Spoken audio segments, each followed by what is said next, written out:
The engine, the woman, and the secret. Some stories don't begin with a bang. They begin with silence, a silence that stretches wide across golden plains and into the hearts of the forgotten. This is one of those stories. Out in the middle of nowhere, tucked between the dry, rolling fields of western Oklahoma, there lived a man who had seen more than his share of storms.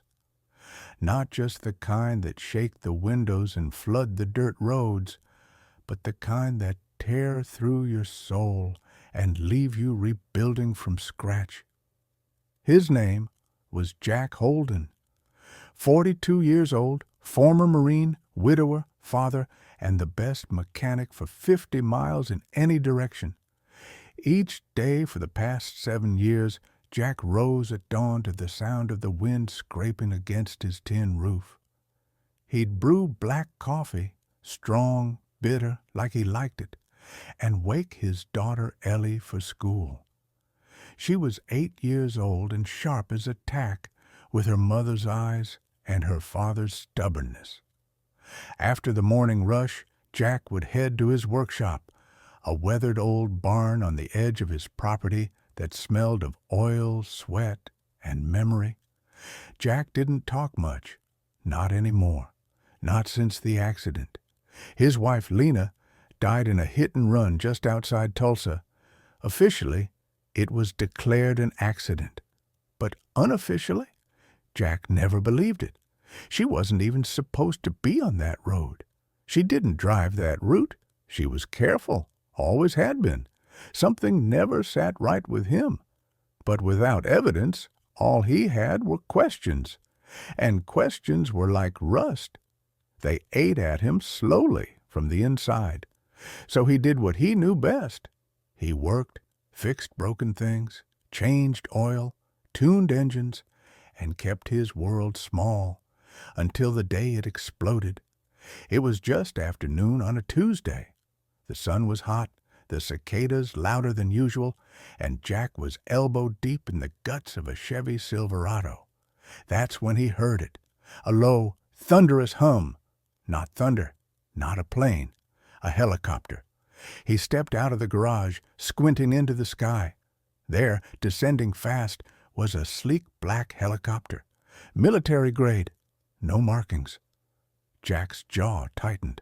The aircraft landed in his field, kicking up a tornado of dirt and grass. He shielded his eyes with a ragged hand and watched as the side door opened. Out stepped a woman. She looked like she had walked off the set of a courtroom drama. White suit, high heels, blonde hair pinned back in a tight knot. Cool, controlled, unbothered by the chaos of her entrance. She walked straight toward him. "Mr. Holden?" she asked, her voice sharp but calm.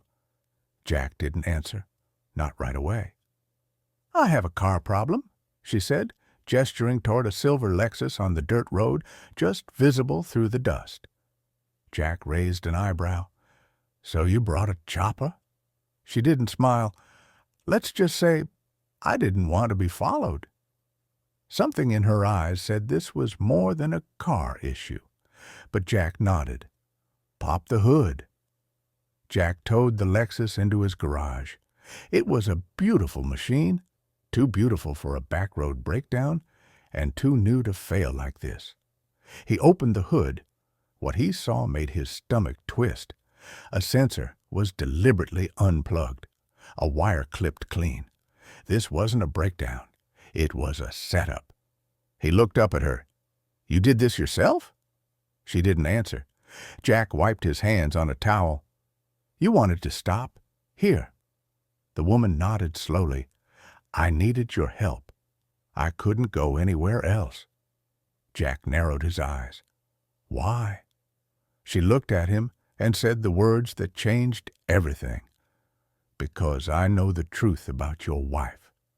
Her name was Isabel Carter, a former intelligence officer who had recently turned whistleblower. She had uncovered a covert military operation, unauthorized drone strikes targeting suspected couriers. Collateral damage was expected and covered up. Jack's wife, Lena, was in the wrong place at the wrong time. Her vehicle matched the description of a target. The drone operator hesitated, but the order came from above. The strike was approved. The cover-up followed. Files were sealed. Jack's military background flagged. Any attempts to dig were blocked. Until now. Isabel had risked everything to bring the truth to light, and she needed Jack's help to finish the job. She handed him a flash drive. Encrypted, but it holds everything. Jack stared at it like it was radioactive. Why me? Because you're the only one who has more to lose. Jack sent Ellie to stay with his sister in Tulsa, telling her it was just for the weekend. Then he and Isabel hit the road. They drove through the night, avoiding main roads. Isabel explained how the operation worked, how a rogue general, desperate to prove the effectiveness of a new AI targeting program, authorized off-the-books missions, how agents who asked too many questions were reassigned or disappeared.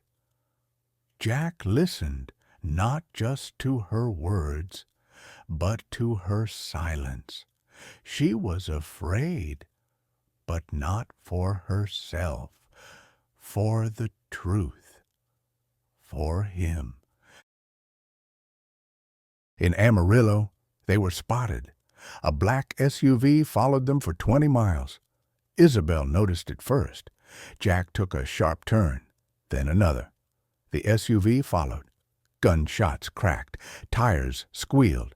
They escaped down a service road and hid in an old grain silo. Jack used his phone to contact an old friend, Cal Monroe, a cybersecurity expert he had served with. Cal agreed to help. Bring the drive and bring backup. In a remote cabin in the Ozarks, Cal decrypted the files. It took hours, but what they found was undeniable. Mission orders, drone footage, internal memos. Lena Holden's car had been identified. The strike ordered. The aftermath falsified. Jack felt his knees give way. He sat in silence for nearly an hour. Isabel placed a hand on his shoulder. "I'm sorry." He nodded. Not because it was okay, but because he finally knew. Finally, the silence had a name. They leaked the files to a trusted journalist in D.C. The story exploded.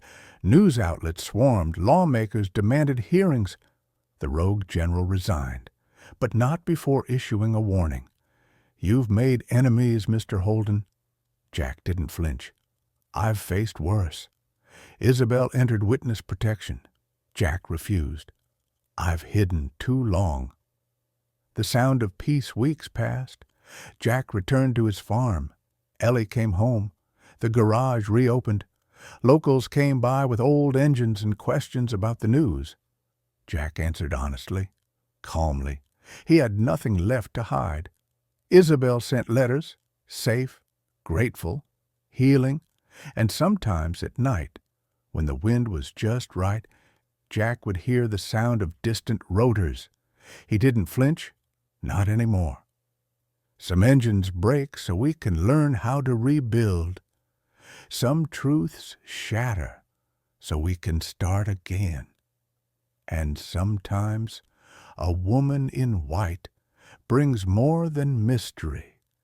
She brings a second chance. The end.